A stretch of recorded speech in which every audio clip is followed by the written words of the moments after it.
রাতে ঠিকঠাক নিঃশ্বাস নিতে পারতেছেন না, তখন আপনি বুঝতে পারলেন আপনি চাইলেও নড়াচড়া করতে পারতেছেন না, এমনকি চিৎকারও করতে পারতেছেন না। একেই বলা হয় বোবায় ধরা। বলা হয় বোবা নামক জিন রাতে মানুষের শরীরের উপর বসে মানুষের মুখ চেপে ধরে, তাই মানুষ চাইলেও চিৎকার করতে পারে না আর একটুও নড়াচড়া করতে পারে না। কিন্তু এই সময় কোনো বোবা নামক জিন আমাদের শরীরের উপর বসে থাকে না কিংবা আমাদের মুখও চেপে ধরে না।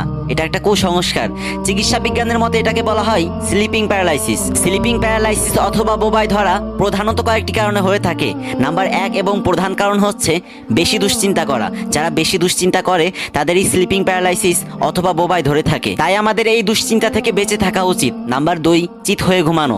যারা চিত হয়ে ঘুমায় তাদেরকে বোবায় বেশি ধরে। নবীজি সাল্লাল্লাহু আলাইহি ওয়াসাল্লাম বলেছেন, তোমরা কেউ চিত হয়ে ঘুমাবে না, কারণ এটি জাহান্নামীদের ঘুমানোর পদ্ধতি। নাম্বার 3, ঘুমের অভাব। একটা মানুষের প্রতিদিন 6 থেকে 7 ঘন্টা ঘুমানো উচিত, তাই যদি কেউ তার ঘুমের চাহিদা না মেটাতে পারে তাহলে তাকে বোবাতে ধরতে পারে অথবা স্লিপিং প্যারালাইসিস হতে পারে। নাম্বার 4, যারা অতিরিক্ত পরিশ্রম করে তাদেরকে বোবাতে ধরতে পারে। আর নাম্বার 5, যারা প্রতিদিন নেশা করে তাদের এই স্লিপিং প্যারালাইসিস অথবা বোবাতে ধরতে পারে। আর যখন আপনার ঘুমের ঘরে এরকম হবে তখন কখনোই ভেঙে পড়বেন না, ভয় পাবেন না। যদি আপনি ভয় পান তাহলে আপনি আরো অসুস্থ হয়ে যাবেন। বোবায় ধরা এটি একটি স্বাভাবিক ব্যাপার, কিন্তু এটা যদি আপনার প্রতিদিন হয় তাহলে এটি অস্বাভাবিক। এটা যদি আপনার প্রতিদিন হয় তাহলে ভালো একটি ডাক্তারের পরামর্শ নেবেন। আর ভিডিওটি ভালো লাগলে একটি শেয়ার করে অন্যকে দেখার সুযোগ করে দিবেন। দেখা হবে পরবর্তী কোনো ভিডিওতে। সে পর্যন্ত ফলো করে সবাই সাথেই থাকুন। ধন্যবাদ।